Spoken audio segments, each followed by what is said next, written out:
modification. And again, before we get started, just a little tidbit about us. So for myself, again, I have a background in figure skating, kinesiology, and I did my master's here at U of T. And I've also been weightlifting for about 5-6 years now, and I work as a personal trainer as well. And a little fun fact about me is that I have a twin sister who's back home in Vancouver, who's also a physio, but she works with the kiddos instead. And she looks exactly like her. I'm not I gonna lie to wonder you. why. Identical twins. Who would have thought? And I'm Tina. So I actually graduated with NAVA from a Master of Science in Physical Therapy. I also did a medical sciences degree at Western University.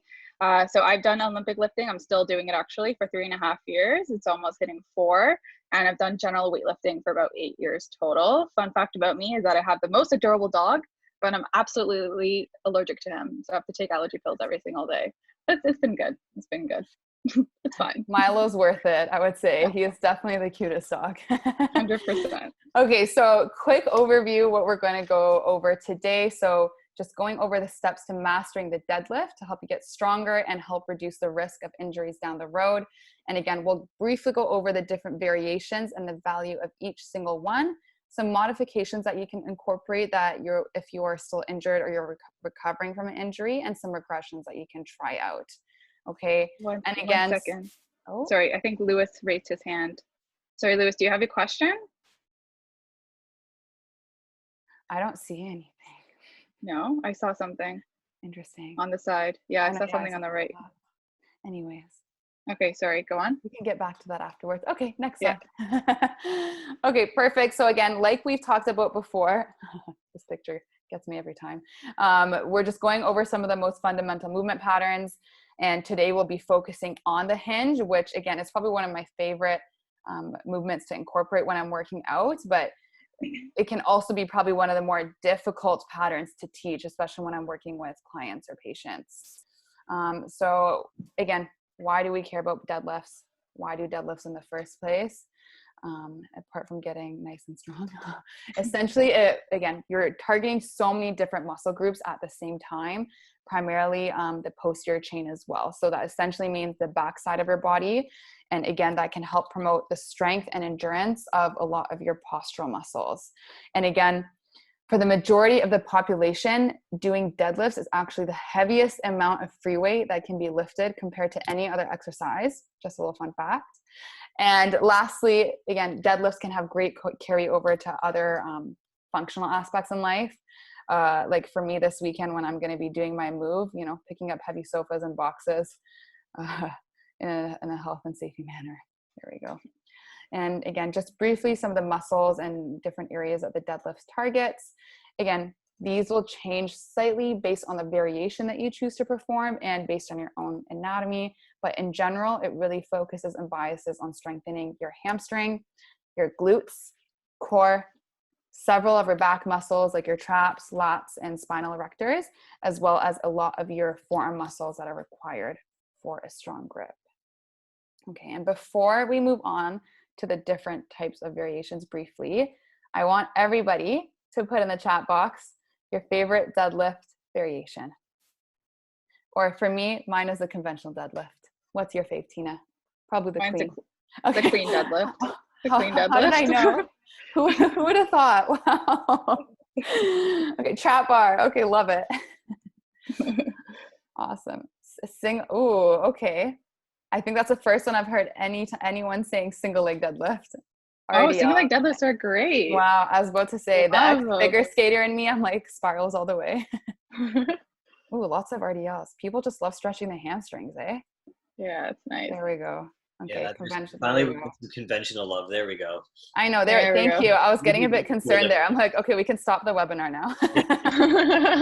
Getting some, conventional. Oh, that's still always my favorite. But I'll be honest, going back to the gym today, and even having access to a trap bar was like, it was like angels singing in my ear.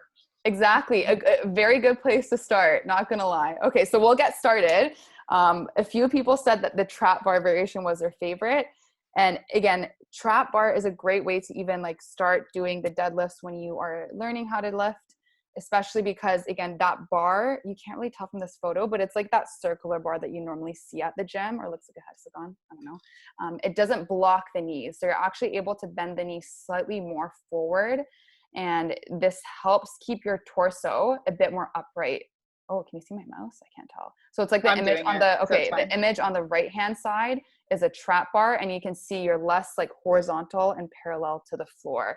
And this places less demand on the back muscles in the spine. So again, if you're recovering from a low back injury, for instance, this can be a great way to reintegrate that hinge mechanic to start deadlifting again. Okay. And then the next one that we'll go on to very briefly is the sumo. I don't think anyone mentioned sumo, which is funny. So again, sumo and conventional, one of the main differences is that the sumo, the feet are quite wide and the toes are slightly turned out. And in that sense, your hands will be positioned in between your legs versus for the conventional, it's the opposite way. So when you're doing this, it actually decreases the range of motion of your lift. So how high up from the floor you have to go. So this is why doing a sumo deadlift is another great variation to add into your routine if you're also recovering from an injury, because there's, again, less height or room that you have to cover. And then going on, so the RDL, my favorite way to get good hamstring mobility. Again, RDLs is more so a pure hip hinge. So you need a bit more flexibility and mobility for this one, because you can't shift or bend your knees forward as your torso and trunk gets much more parallel to the floor. So you can see in this image, like she's essentially almost horizontal. Again, not everyone will get to this range, but if you have good mobility, that will essentially be the goal. And unlike the conventional deadlift, you don't want to get the barbell back onto the floor, but rather stop the range of motion once you feel good tension in your hamstring and once you feel that limit in your range of movement. Whereas for the deadlift, typically you want to be, again, at least touching the floor every single rep. Okay. Beauty. And again, exactly. There we go. What are we saying here? Oh, exactly. RDLs are great for stretching and condos. I agree. So the next one, split stance RDL. Again, this is just a slightly easier version of the single leg RDL, and it focuses on targeting more of that front leg. And then, like we mentioned, going on to the next slide, the single leg RDL, if you want to work a lot on stability, which is so important if you're doing any type of like sport, running, or anything that requires single leg movement, incorporating this type of exercise can help you a lot in terms of injury prevention and just athletic sport optimization. Not even just like sports, like literally everything. Just, yeah, everything in life. If you need to pick something up from the floor, just do an airplane. Okay. Or do it, who cares? Okay, beautiful. So we'll get started with the steps to mastering the deadlift now. So step number one, again, just very basic in terms of the foot position. You want to make sure that your barbell is in a steady position and you walk to the barbell. You don't move the barbell to you. And you want to ensure that it's fairly close to your shin. So around kind of like that top half of the foot, or approximately where your shoelaces would be. You don't want it to be like directly touching your shins, and you don't want it to be too far away where it's like at around like your toe level if you're looking directly downwards. Awesome. And then the next one, again, is hands. So this is pretty straightforward. Again, just keep your hands slightly wider than hip width. You don't want them too close to the legs where, again, you're constantly bumping into them, and you don't want them too wide either. Otherwise, the hips will have to go a little bit further through the range of motion before reaching the floor. So it just makes it a bit more challenging for yourself. Okay. And again, you've heard me and Tina rambling about this over and over again in our previous webinars, but make sure no goose neck, okay? So no cranking the neck upwards like the picture on the right. Just make sure that the neck is straight and your chin is tucked in throughout the deadlift. Again, bearing in mind everything that we're talking about right now, like not just even this step, but every single step, it will be kind of based on what specific sport you're doing, your level of experience, and even just your own anatomy. So these are just general guidelines for conventional. They don't apply to every single person or for every single deadlift. Okay, thank you. PSA is over. Okay. And then shoulder position. So again, over here, just make sure that your shoulders are either directly on top of the wrist or again, slightly over top. You don't want to be leaning too far forward though, like the picture on the right-hand side.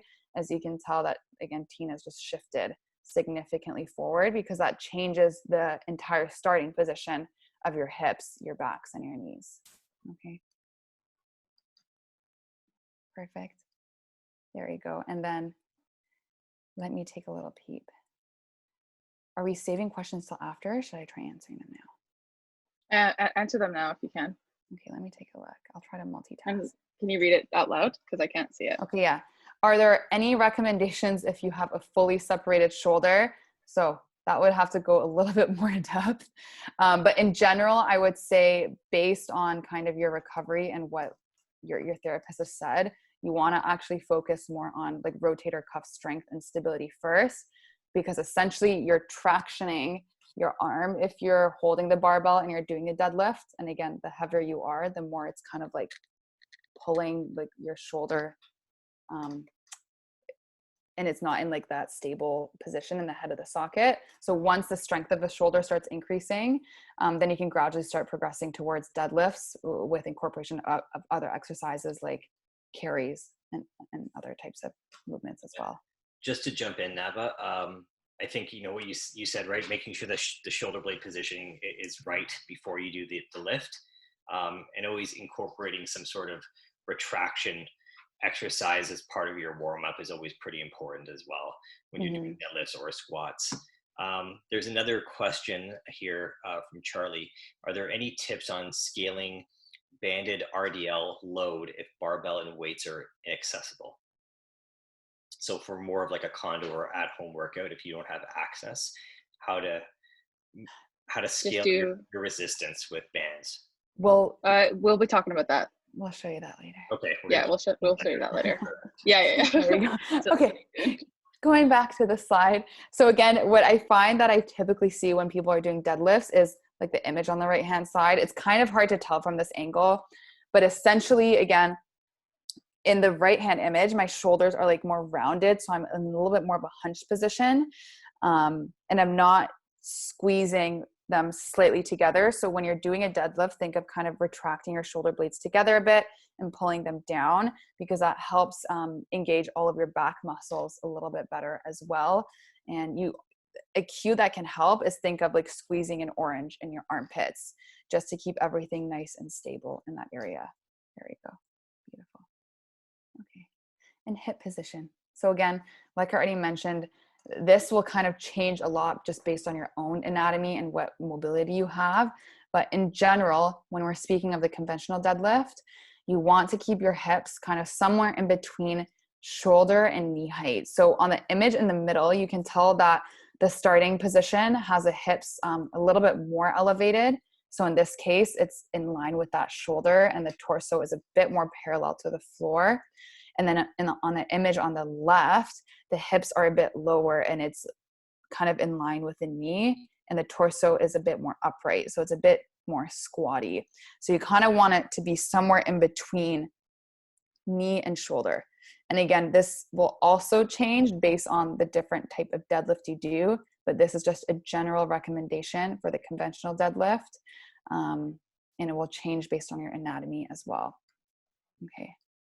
And again, the last point for me before I hand this over to Tina is just in terms of setup position for the spine. So again, this is a bit dramatic and exaggerated. Thank you, Tina, for taking one for the team. So I hurt my back when I was doing it. She's joking.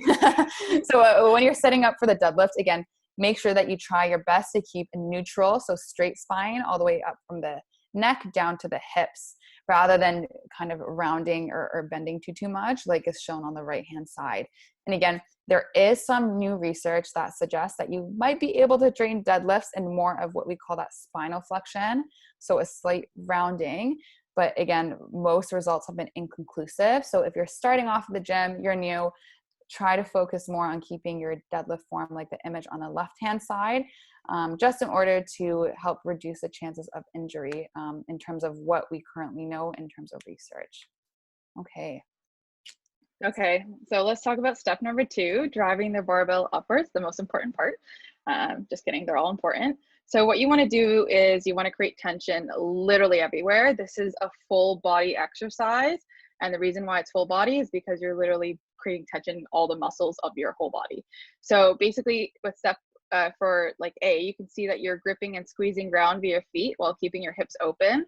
What that means is that your feet has to have basically equal contact throughout each part of your feet, each surface of your feet.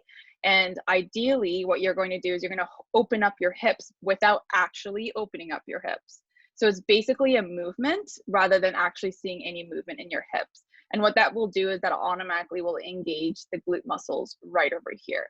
So that will set yourself off nicely. And it's definitely important if you have a back injury and you're trying to start, you know, deadlifting again, this will help reduce any type of pain that you have in your back. The number for the second thing is you want to squeeze your lats. So now I've already talked about that. I kind of tried my best to add a little orange here. So basically what you're doing, I know, yeah. So basically what you're doing is you're trying to basically like have an orange underneath your armpits and squeeze it down. And what that will do is that will engage your lats right over here. So when you engage your lats, you will basically engage your upper back and it will make it everything nice and tight. Another cue you can use, just break the bar. If that helps for you, basically you thinking about pulling the bar upwards without actually moving the bar, and that will also engage your lats. The third thing is you want to keep your core tight. This is probably the most important thing that you can do with the deadlift, especially if you have any type of previous back injury and you want to get back into deadlifting. So essentially what you want to do is you want to take a deep breath in via your belly, and I will talk about this a little later in the next couple slides. And you want to think about breathing in 360 degrees all around your belly, and you want to ensure that your ribs are down. What the ribs down is a common cue used in the lifting world. And what that means is that if your ribs are flaring upwards, your back is going to be hyperextended. And what that means is you're going to have an arch in your back. An arch in your back is just as bad as having a significant rounding in your back. You want to avoid that. You want to create, at least to our knowledge in terms of research, is try to keep a neutral spine as much as possible.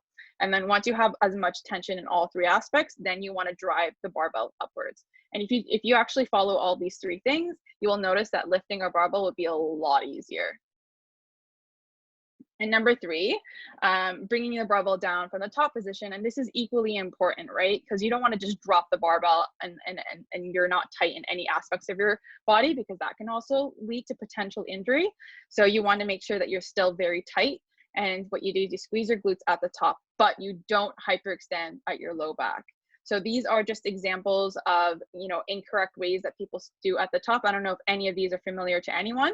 I'm not very good at it sometimes. I hyperextend my back, but I am working on it. But basically this one, if anyone actually can tell me what's wrong with the first picture, go ahead and say that in the comments. What is the first picture? What are they doing wrong in the first picture? And I probably already hinted at it. And then Nava, you can tell me if anyone comments. Anyone? Overarching, overextending. There we go. Yeah. So, I mean, this person is probably like very much excessive, but you know, a lot of the times people are probably, their bodies are here, but they're still overarching their back. And that could be a reason why you may be getting some back soreness when you're doing some deadlifts. The other thing here is they're actually doing kind of the opposite. They're sticking their bum out. So their glutes are not being engaged here. So as you can see here, the bum is out. The chest is high, but the bum is not being engaged. So you don't want to do that. The third one is that what they're doing is that they're shrugging here. So this person is clearly not an Olympic weightlifter. So this deadlifts are not Olympic weightlifting. So there's no shrugging allowed. Okay. So don't hike up your shoulders when you're doing a deadlift. And then the third thing, the last one is actually correct form. So you want to think about just squeezing your glutes at the top, but no extending your back. Extending your back will not increase activation of your glutes, so try to avoid that as much as possible. Okay, so let's talk about breathing. And I honestly think this is the most important thing for literally every sport and with any type of weightlifting. So I hope this slide is like carries over for any type of lifting that you do at the gym. Okay, so basically majority of us are chest breathers, right? Because we're all desk office workers and we tend to breathe with our chest. If you try to observe your breathing right now, if you notice that you're taking deep breath in and your chest rises, you're probably a chest breather. And what that means is that you're putting all the oxygen right over here, but you're not putting any oxygen right over here. And this is your core. You want to create stability. Your diaphragm is the primary breather for, or your primary muscle for breathing. Your diaphragm is situated basically right underneath your lungs right here. Anytime you take a deep breath in, your diaphragm actually should be going down. And what happens is it creates a ton of oxygen in this region and it allows your core to be stable. If you're a chest breather and you're breathing with your chest, you're actually going to stick in your stomach, because when you bring your chest up, your tummy automatically goes inside a little bit, and this will not really create some core stability. So if you guys all want to just try this out, just breathe through your chest like you probably naturally do, and then feel your tummy, and try to engage your core. Right? So if you're taking deep breath in and you're in your chest breather, and then feel your tummy, okay, it's probably not very tight, to be honest, right? And then I want everyone, this is a really hard concept sometimes for people, because I mean, if you're a chest breather your whole life and then you start breathing through your diaphragm, it becomes like, it's just not intuitive. But you got to think about when you're taking deep breath in through your tummy, your body, literally you're outside of your sides and your tummy is expanding outwards. So your tummy should rise this way. So then you take a deep breath in here, and then you hold this area, you hold the oxygen in. If you're doing a 1 rep max, or if you're doing many reps, what you want to do is you want to engage your core while taking a deep breath here, hold it while still breathing. So tiny diaphragmatic breaths while holding this engagement. Does anyone have any questions with this slide? I know it can be quite confusing. Sometimes it takes me 10 to 15 minutes to teach some of my clients, but you know what? It's always been very helpful for them. So please go ahead and ask me any questions if you have any.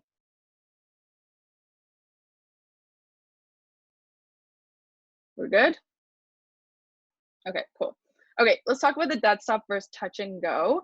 So the dead stop and versus touch and go, I don't know if any of you guys heard about it, but there are 2 common ways of stopping when you're descending the barbell.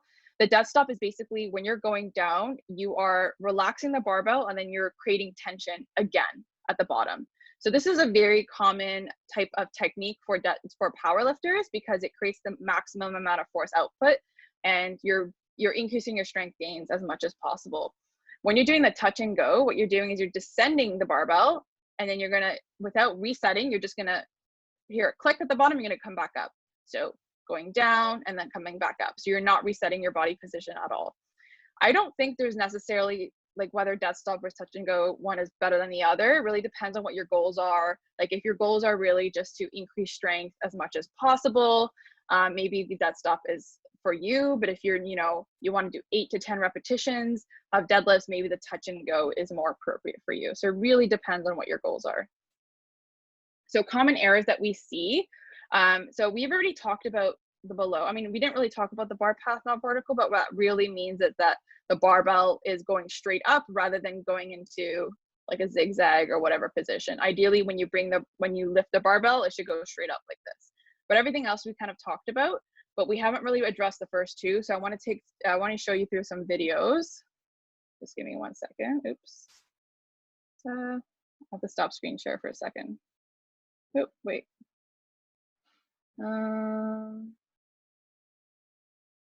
Okay, cool. Let me do that. The deadlift videos. And what was the first one? Straightening. Okay. Let's see. So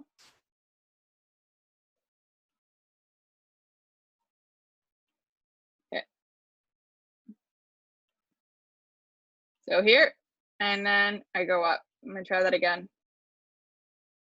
So please, can anyone tell me what's happening to my hips when I do this technique? This is very common. I see it at the gym all the time. So if anyone can catch it. Anyone? Nava? No one? Come on, guys, okay. I believe in you. Oh, wait. There you go. You will learn more by answering, I promise. Yeah. Sorry? It's like, okay, so Andrea, am I saying your name correctly? I apologize if I'm saying it wrong. You said it's like 2 separate movements instead of 1 motion. Exactly. So and there we go. Yeah. this happens all the time. Like I see it literally all the time. So basically what's happening, if you straighten your knees, look at my knees, it is straightening here. Before you start engaging your glutes, this should happen simultaneously. Your glutes and your knees should straighten or extend at the same time. But here I'm straightening my knees and then my hips rise up, right? And then I go here. So that's what you don't want. You want to make sure that your knees and your hips rise up at the same time. It shouldn't be 2 separate movements. Good job. Okay, the second thing is coming up, extending through your TL junction. TL junction really means is what that really is that it's the junction between your thoracic spine and your lumbar spine. That's just 2 segments of your spine. It's not that important. What that means is that people tend to hinge here and they extend, which means they straighten their backs. Okay.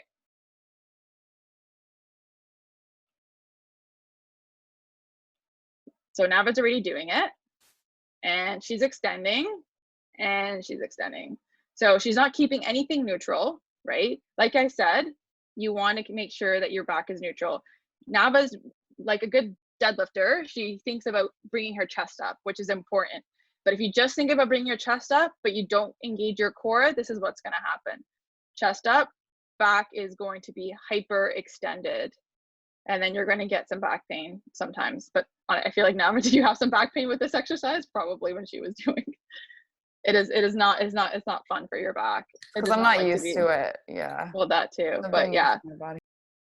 Yeah. So like that, you don't want to do that. Okay. So summary. Let me go to the side. Oops. 1 second. I got to do this again. My screen basically stops. Okay. So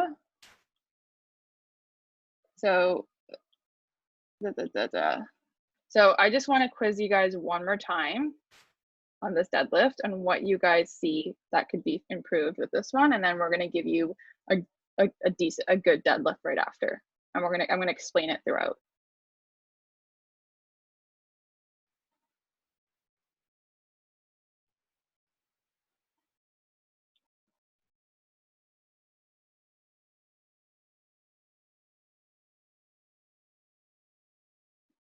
Okay, and you guys can go ahead and tell me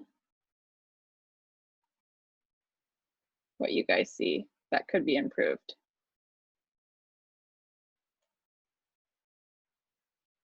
Anything, Nava? Can't hear you. You're on mute, Nava. You're mute. Bending knees too much. Keep legs straighter. Shoulders not retracted. Overextending. Yes. So we got. Let's roast Tina. Definitely in the beginning. Definitely in the beginning. You can see that my knees and my hips don't go up at the same time. And then you definitely see that I hyperextend. Bending knees too much, I wouldn't say so. No. Unless if you are focusing on an RDL for a conventional deadlift, you can actually bend your knees a bit. Like that. That is not good. Okay. And then we're going to go on to... I'm still rusty, folks, so let's go easy on me.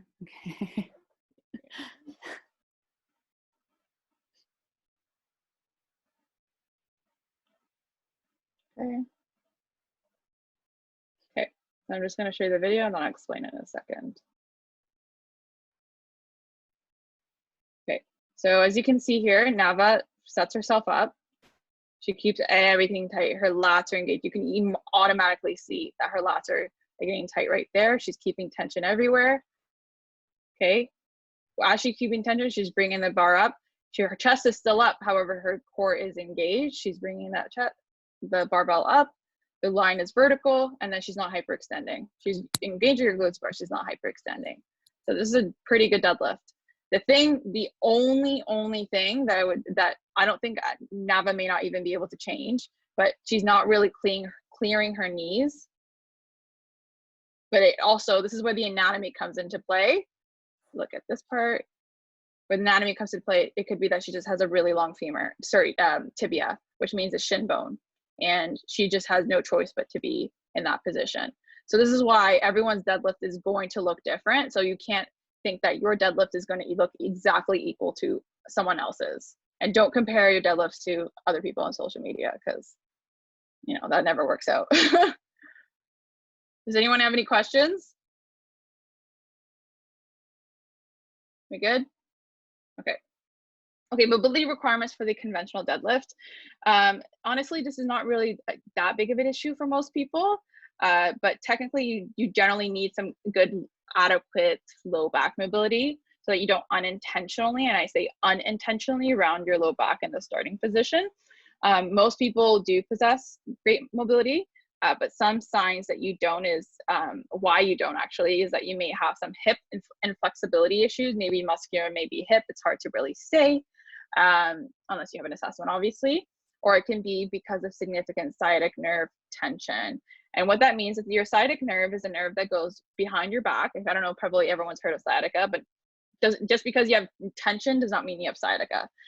What that means is that there's a nerve that goes behind your hamstrings, and it can mimic as if like you have hamstring tension, but it could actually be the nerve that is tensioning. So if you have ever been in a position where you're just stretching your hamstring, and you literally see absolutely no results, I mean, you won't be able to stretch out a nerve that way. So it could be that potentially you just have some neural tension that you need addressing.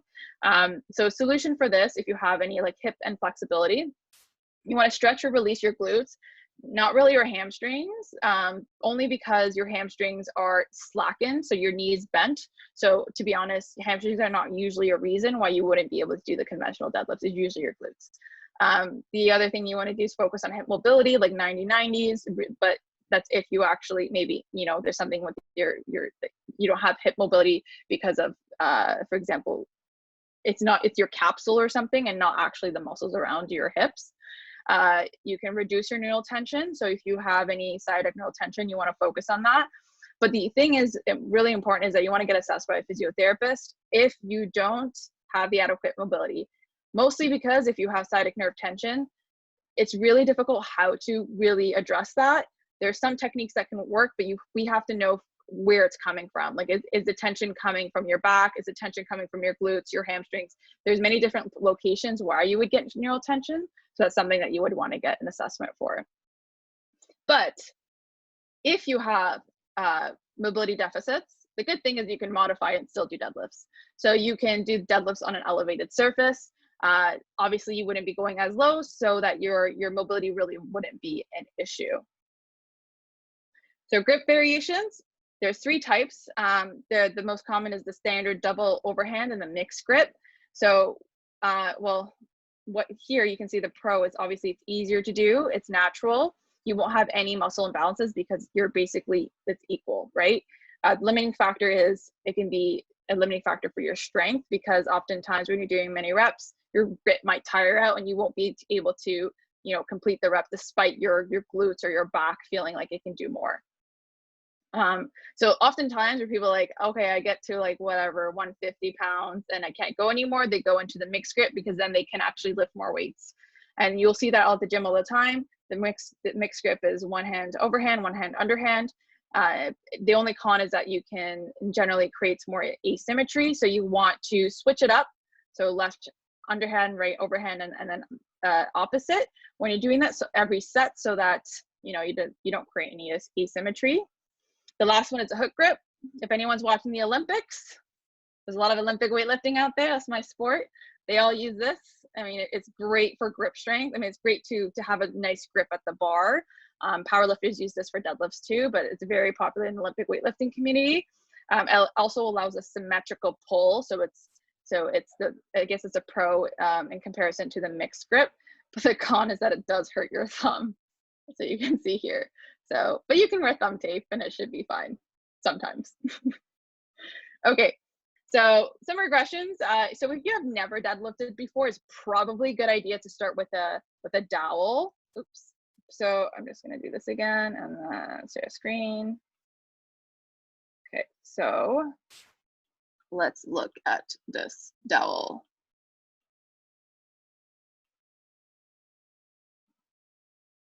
Okay. So before we start, you want to grab a broomstick or whatever you want. And there's 3 points of contact with the dowel. There's one on your head, there's one on your mid back, and then there's one on your tailbone. As you hinge forward, this is why it's a hinge, you want to ensure that the 3 points of contact is the same. You don't lose the tension at 3 points.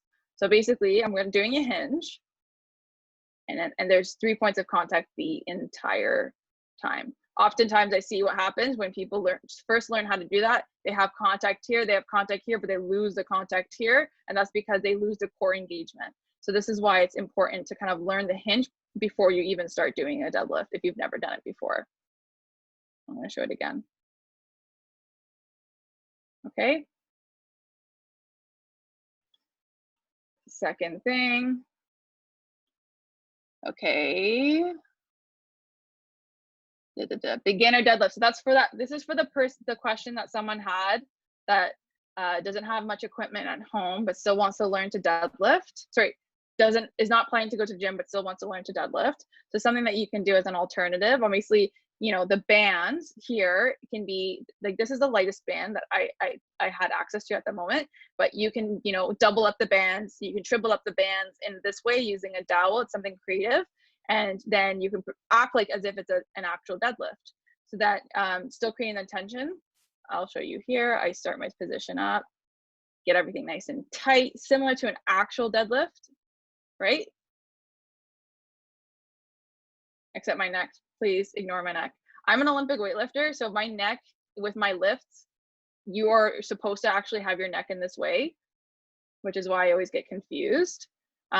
Because you need to look straight, but I am notorious for doing that with my neck.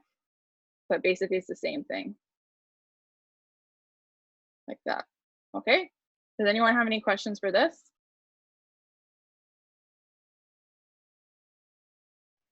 No? Okay.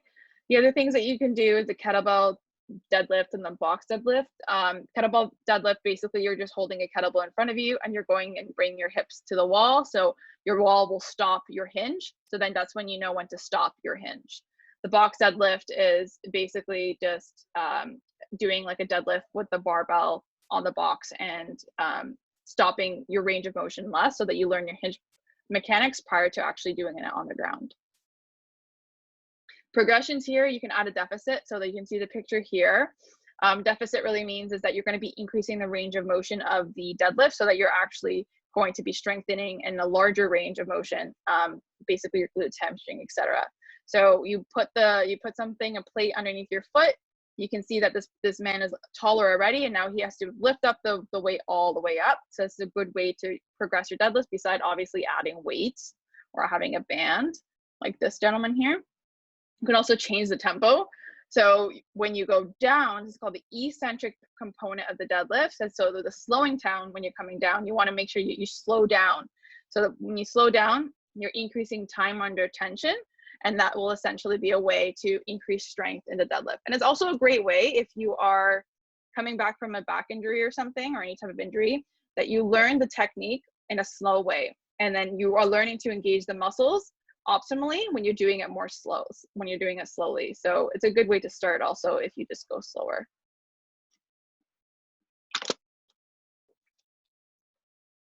Okay, so injury modification guidelines, my favorite part. So if you're someone like me and you don't want to take significant time off lifting, these are some things that you can do. So while you are rehabbing yourself, right? Rehab is important. You can find ways to modify your lifting so that you are still able to lift and not lose all your strength gains. So one way is reducing the range of motion, so you're lifting in a pain-free way. So that's like something like the box deadlift. For example, if you're doing a deadlift from the ground and that's aggravating, try doing a deadlift on an elevated surface like a box deadlift. And if that's pain-free, then you can go ahead and do your deadlift that way, doing your rehab and eventually going back into the conventional on the ground. Other thing you can do is reduce the volume. Sometimes people just sometimes get like pain because they just did too much. So just reducing the volume, which means the intensity, the amount of frequencies that you go to the gym, the repetitions, the weights, etc. All of that can affect volume. So you want to reduce that in the way, do it for a little bit, and then try to gradually get back into the volume that you were doing before. Slower the tempo. When you're doing anything slower, you're basically working on technique. So it's also a great way to implement when you're trying to get back from an injury. And you can adjust your positioning. So that what that means is if you're doing a sumo deadlift and your positioning is, let's say, a little bit more narrow than average, then you can, make your sumo deadlift a little bit wider. Same thing with the conventional. Honestly, just adjusting your positions. And sometimes it can just honestly just reduce the pain in that way to have pain-free lifting. You can trial different variations. So now I've talked about this before. So if conventional deadlifts are like, it doesn't feel so good, try doing sumos, try doing trap bar deadlifts and seeing if it feels a little bit better. And sometimes, honestly, oftentimes it does. So you can just try doing it that way. And obviously you want to address your deficits. So if you are going to try to do a conventional deadlift and you can't help but your back rounding, like it is just naturally, you cannot keep it straight. So you obviously want to work on your mobility restriction. You want to work on any stability deficits. So if maybe like it has to do with your core not being properly engaged because of weakness or just motor control, you want to work on that as well. And obviously you want to talk to a healthcare provider if you're experiencing any type of pain anywhere, because we will know best on what things to target for you, how to get you back into what you love, and also what type of injury modifications would be best for you to do. And as a disclaimer, the X on the pictures obviously does not necessarily apply to everyone, because this is the conventional deadlift, right? So the different deadlifts, it will vary on the deadlift, mobility requirements, your body proportions. So these are just concepts to minimize injuries. So if you're experiencing pain, it's best to see a local healthcare provider for a thorough assessment.